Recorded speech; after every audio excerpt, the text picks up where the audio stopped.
So I was in my local electrical mega store the other day when I came across this in the vinyl clearance bin.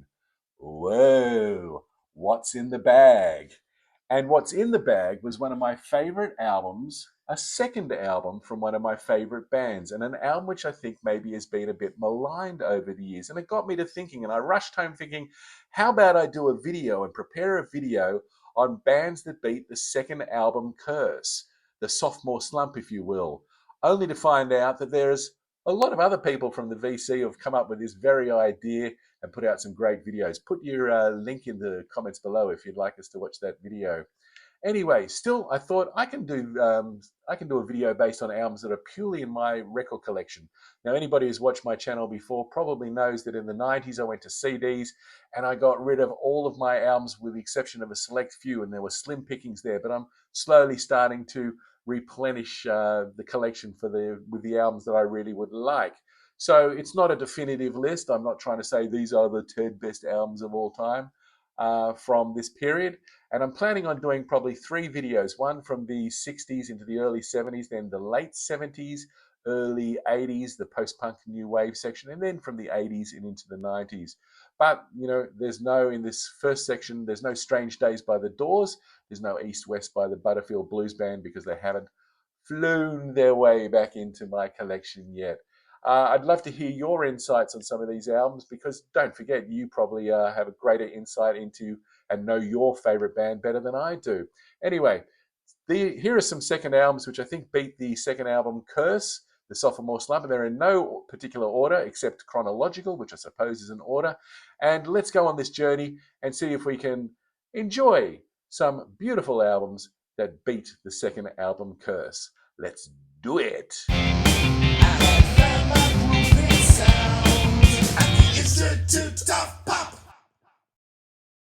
I'd like to preface this discussion that there's three albums on this list that I've already done a deep dive album review on this channel, so I'll put the link down below in the description if you'd like to follow those and check them out. I hope you do.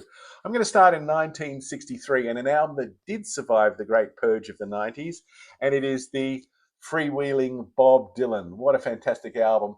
And it's interesting that this one survived the purge because it's never been on the top tier of my Bob Dylan favorite albums, but still, it's absolutely wonderful. I mean, it's got Blowing in the Wind, Girl from North Country, A Hard Rain's Going to Fall, Oxford Town, Don't Think Twice, It's All Right. I love Talking World War III Blues, and apparently it was going to have the Talking John Birch Paranoid Blues on here at one point before it was cut. My introduction to this to Bob Dylan and this album, I suppose, was strangely through Brian Ferry's audacious version of A Hard Rain's Going to Fall. I thought it worked. I thought it was absolutely magnificent. But I'll never forget being over to a mate's place once, and he took me into his room and he said, "You have got to listen to this." And it was Masters of War, and that searing social commentary just completely changed my worldview. It's such an important album as a second album because on the first album, which strangely I've never owned, and I think I've owned about 50 Bob Dylan albums in my time, and I don't even know if I've ever listened to it, but there's only a couple of original Bob Dylan cuts on that album, but this one has features by far the majority of original cuts. So this is the time when he's really finding his own voice and becoming Bob Dylan, I suppose, really. So an absolutely very important album. Really happy to have that in my collection. The next one, we're going into 1967, and this probably has the hardest job of any album that I'm going to show you today because it is Country Joe and the Fishers. I feel like I'm fixing to die. And the reason that that is such a hard job is because it's following up from the debut album, which is Electric Music for the Mind and Body by Country Joe and Fish, which came out the same year. Both albums coming out in the same year. And Electric Music for the Mind and Body is probably the album which I would run into my house if it was on fire and pull out because I just have to hear it one more time. Section 43, all that. It's absolutely beautiful. And the memories. But this is a fantastic album. Now, there are three songs on this: Who Am I, the title track, and what was the name of it? Thought Dream, which all predated Electric Music for the Mind and Body. So there's a sort of provenance here and a connection to that first album. But this is a fantastic album in its own right. There's some more interesting uh, instruments that are being used on this album. and also a lot more acoustic guitars. You've got the title track, which everybody knows, and you know it from Woodstock as well. I adore Pat's song. It's so melancholic and wistful and yearning. Rock Coast Blues does exactly what it says it should do. Magoo was written for a Hell's Angel, and it's kind of like a hard rain's going to fall. It's very apocalyptic. There's a sense of a tidal wave that just comes crashing through the speakers before it goes off into a little bit of a jazz romp at the end. There's the song on the second side, Janice, which is for Janis Joplin. But it's the last three songs on this album, which is really a suite which takes me away. Thursday is an absolutely beautiful love song with a magnificent guitar solo by Barry. And then we get into the Eastern Jam, where David Cohen takes on the lead duties with Barry the Fish as well. But David's guitar playing is absolutely sensational. And then the acoustic, repetitive drone of Colours for Susan to finish, absolutely mind-blowing. Love that album. And that is Fixing to Die by Country Joe and the Fish. Great band at that particular time. Also another album which I don't think I don't know. Does this album, let me tell you, does this album really get its dues? Apparently, what am I doing? This is the Hendrix Experience Legacy or whatever reissue of this album. And it comes, I'm very happy with this pressing, and it comes with a great booklet inside, which you can check out as well. I really recommend this one. I've got the first album as well. But I'm just asking, there we go. I'm just asking whether this album really gets its due. I mean, I'm not going to compare it to the first album, Are You Experienced? Because that is such a groundbreaking album in all respects. Rock music would not sound the same without Are You Experienced? But in the same year, Hendrix brings out this album, Axis Bold as Love. And as I think I might have said, apparently he hated the cover. But, you know, for my listening pleasure, I will often play Axis again before I play Are You Experienced? And that's because I think maybe the first album is absolutely, the first side, should I say, is almost absolutely flawless when we start with Up From the Skies, that cool, beautiful, laid-back vocal, and that guitar solo is incredible, into the slam of Spanish Castle Magic. And then we go into Wait Till Tomorrow, that soulful funk, the rock of Ain't No Tellin'. And then we go into Little Wing. And the thing about Little Wing is it's not only the most beautiful ballad he's probably ever produced. I mean, what have we got? Electric Ladyland. And I love Drifting from the Cry of Love album. But the one thing everybody who's ever heard Little Wing seems to have in common is they all just want it to go for longer. It's an absolutely stunning piece of music. And then the song which really, truly changed my mind and got me heavily into Hendrix was If 6 Was 9. This is a song that I first heard having a few drinks late at night on a beach with a mate, coming off a tinny little cassette player. And it's also the song that I had on my headphones when I went to visit Hendrix's last place where he was alive in London. That was the song I chose to play. I think it is absolutely my number one favorite song. And the interesting thing about that is that apparently they lost Hendrix lost the master tapes for all of side one by leaving them in a cab. And they spent all night, Chas Chandler, Hendrix, and engineer Eddie Kramer, trying to remix the album, only to find that If 6 Was 9 wasn't as good. But good old Noel Redding, yay Noel, had a copy of the original mix, and that's what we have today. Thank you, Noel. The second side's amazing. It's got Axis, it's got You've Got Me Floating, it's got One Rainy Wish. Fantastic side of music, fantastic album, and it's the one that I will play more than any other of Jimi's albums. But let me say this absolutely for the record, they're all brilliant, and it's unfathomable to think where rock music would be today if it wasn't for Jimi Hendrix. My God, thank you, Jimi. The next album I'm going to talk about is from 1968, and it's an album that I've featured already on the channel, and it's called Cheap Thrills by Big Brother and the Holding Company. And I absolutely love this album, and I loved the first album as well. I loved All Is Loneliness and Light Is Faster Than Sound. But this was my introduction to Big Brother, and it was because of Monterey Pop. and I'll never forget seeing the opening credits of that and hearing the sound, that acid rock sound of Big Brother and the Holding Company doing combination of the two. And from there, I was into this band like you wouldn't believe. And now on the video that I've already done on this album, the deep dive album review that I've put the link down into the description there, I had a bit of fun with it and compared each of the songs with R. Crumb's artwork. So I did a deep dive into each song, but also sort of did a point scoring system comparing or competing between the artwork and asking the question, was it the art which made it so memorable, or was it the music? So have a look if that interests you. And the next album is, I've also done a deep dive album review, wearing the same shirt, I think, and it's again from 1968, and it's the album by Spirit called The Family That Plays Together. I think that cover is just so amazing, don't you? $6 a night. There's Cass on the back. Beautiful. And if you haven't gotten into Spirit, then I can really recommend this album to you. The first album was a fantastic album as well, featuring Fresh Garbage, which a lot of people know, and Mechanical World. A lot of those cuts have been in movies. To me, this album just holds up a little bit better. And I love cuts like I've Got a Line on You. The first three songs are phenomenal as a threesome. It Shall Be and Poor Richard. Darling If is just and those songs are psychedelic. Darling If is a beautiful ballad, a beautiful love song. And in the second side, we have Dream Within a Dream. She Smiled and Aren't You Glad? But check out the full review down below. Let's move on to 1969. And this is an album I will do a deep dive on one day. And it is, let me just scroll down on my notes. It is Quicksilver Messenger Service, Happy Trails. Now, when that is one of my favorite covers of all time, right up there with the debut from It's a Beautiful Day. Now, when I think acid rock, this is what I think of.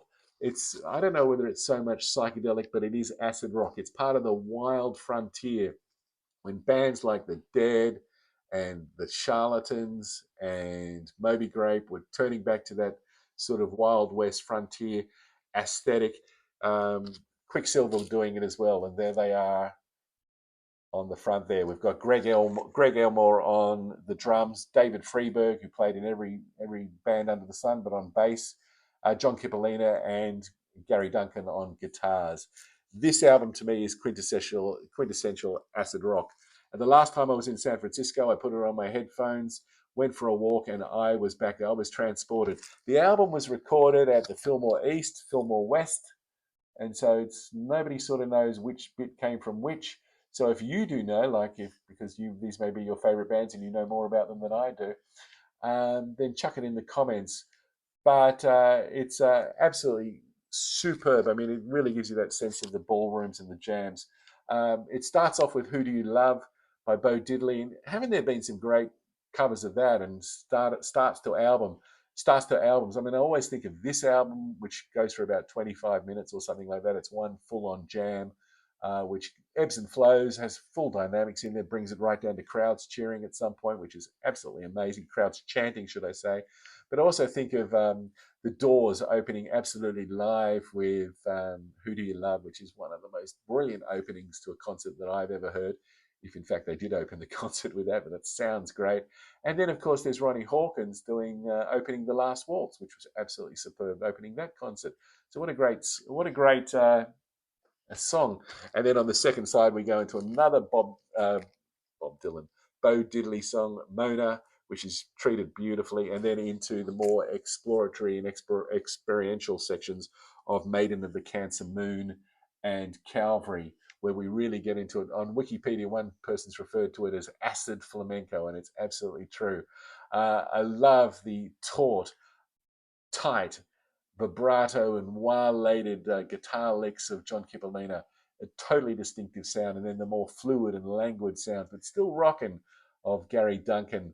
And this twin guitar assault is absolutely phenomenal. Really recommend you check that album out, Happy Trails. And then at the end, we hear Happy Trails in my favorite version, just pipping the Van Halen one by a little tad. So, what is in the bag? Well, I'm sure some of you have probably worked it out already, but it is In the Wake of Poseidon by King Crimson. And I think this is a maligned second album, and certainly one which over the years has come in for its share of criticism, but at the time it was released, it charted higher than In the Court of the Crimson King, and it was reviewed perhaps more favorably than In the Court of the Crimson King. Having said that, the debut is potentially the birthplace of progressive music. It is a total game changer and a brilliant album. Don't get me wrong, I think it's absolutely insane album. And it's easy to understand how this album can be maligned, because at times it does seem like a bit of a copy of the first one. I mean, Pictures of a City, the opening track, does sound remarkably like 21st Century Schizoid Man. Cadence and Cascade sounds a little bit like what's a softer song, so it's the I Talk to the Wind one. And then we have the title track, which is a bit like Epitaph. So very similar in structure on the first side. Although I will point out that one ingredient that this album really introduces for me is the idea of swing and a bit of groove. I mean, that first song, Pictures of a City, it really swings. And then we go on to the second side with Cat Food, and that's got it again. And it's also got the humorous, biting, satirical lyrics, which are designed to make us laugh and dance at the same time. And great playing by Keith Tippett. It goes without saying that Robert Fripp's guitar playing is always brilliant, as is every musician he's ever worked with, I think. But Keith Tippett's playing on Cat Food is really superb. And then we head into really strange territory with the Devil's Triangle, and what the hell's going on here? Some YouTube comments have called it Welcome to Hell. And it's an appropriation of Mars, the Bringer of War, from the Planet Suite by Gustav Holst.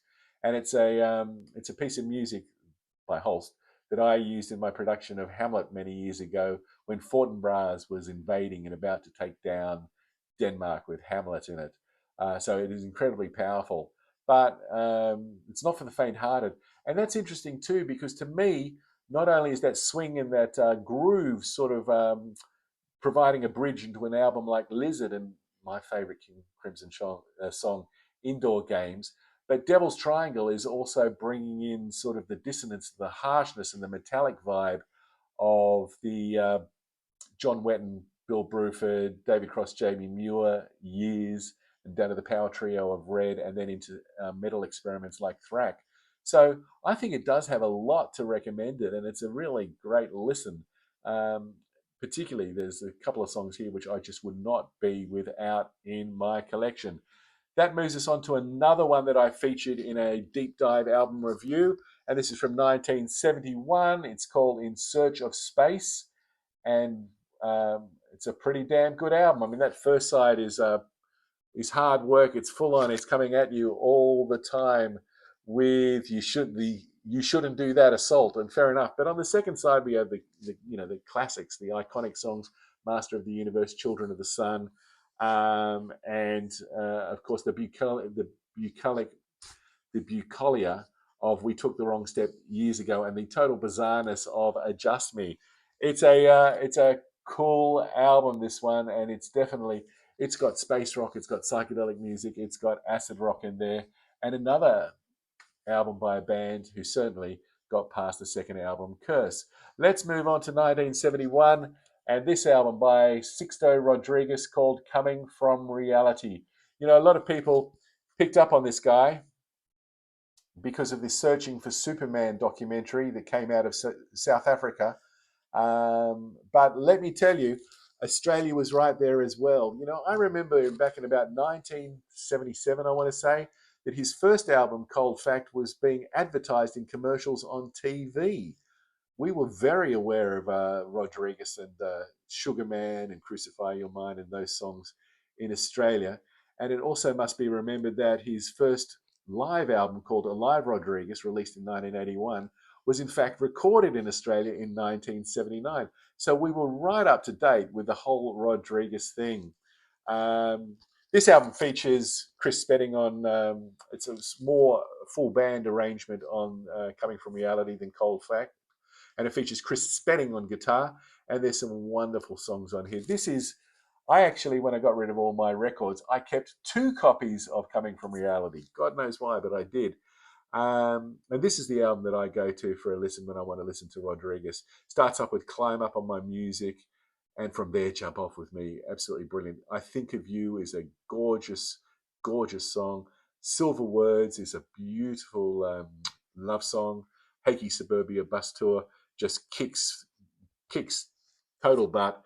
And the second side's brilliant as well, but it's bookended by the two epics and two of the greatest songs he's ever written, Sandrivan Lullaby, Lifestyles, and Cause. Both of them full of piercing, searing social commentary that just tells it like it is. And he balances this album beautifully between the funk and the groove, to the love songs, to the social commentary. Absolutely brilliant Rodriguez. Here's another album. Well, this is actually a strange one, because this one, Roxy Music for Your Pleasure, I don't think I actually ever owned it in my original collection. And I did have the other 5 originals, if you want to call that up to Siren, Manifesto, Avalon. I did have all of those. This is a reissue. Very happy to have it. Look at these guys. Fantastic. Featuring Mr. Brian Eno on the end, looking beautiful, and Brian Ferry there looking absolutely cool as well. So I didn't have this from the original collection, but then one day I downloaded the album and listened to it, and I was going along thinking, this is pretty damn cool. I mean, Do the Strand is an exciting opening track. Strictly Confidential, which is a letter from somebody who's beyond the grave, and it's an interesting thing. Do the people we leave behind really want to know our secrets, and do we really have to tell them? But it was the last song on the first side that just, as Brian Ferry says in it, blew my mind. And it's In Every Dream Home a Heartache. Oh my God, the airless vocals, the lack of reverb, the way that it's so sterile and mechanical, and talks about his relationship with this doll is frightening, and it's a dystopic view of the future. But then we get into the second half, where we have Ray Manzarek, what am I saying? Phil Manzanera, and his guitar solo there is absolutely phenomenal, and completely way out there. I absolutely love his playing there, and on the whole album. The band is absolutely stellar all the way throughout this album as well. But that solo there is incredible. It's just a mind-blowing maelstrom of insanity. It's phenomenal. And then the last song, which is the last song we have of Brian Eno in the band, which is the title track, For Your Pleasure. Great, beautiful song to start, but then we have meltdown sound effects, and just it completely goes into electronica at the end. It's absolutely brilliant. I love it. I think it's absolutely brilliant, and I don't know why it ever took me so long to get into that album. And Eno leaves Roxy Music. He releases his first album, and then he comes up with my favorite album, his Taking Tiger Mountain by Strategy, the follow-up to Warm Jets from 1974, which also came out in the same year. I had a teacher at school, a guy called Raz, who was my English teacher, who was absolutely fantastic. And he and I talked a lot about music. One day I got in trouble with him, and he knew I knew my music. And so he said, I won't give you a detention if you can tell me what Queen album features Sheer Heart Attack.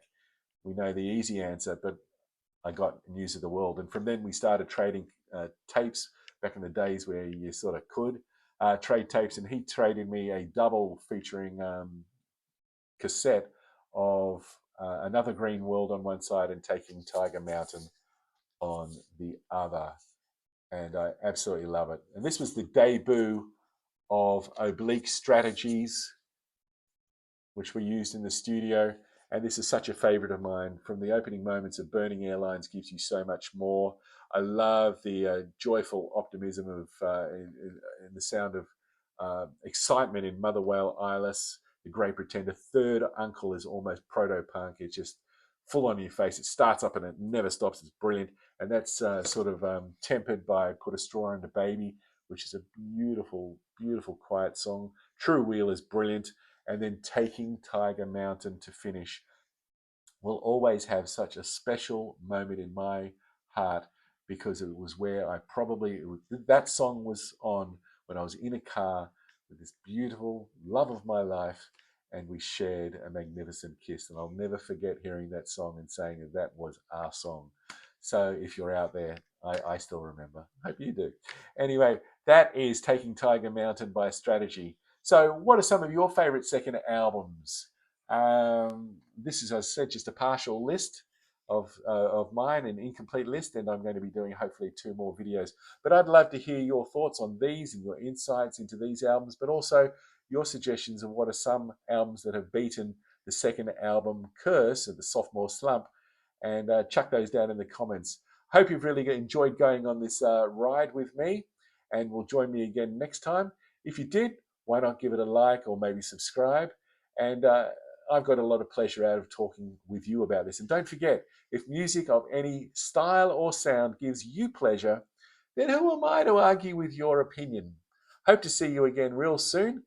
And until we do, stay safe and bye now.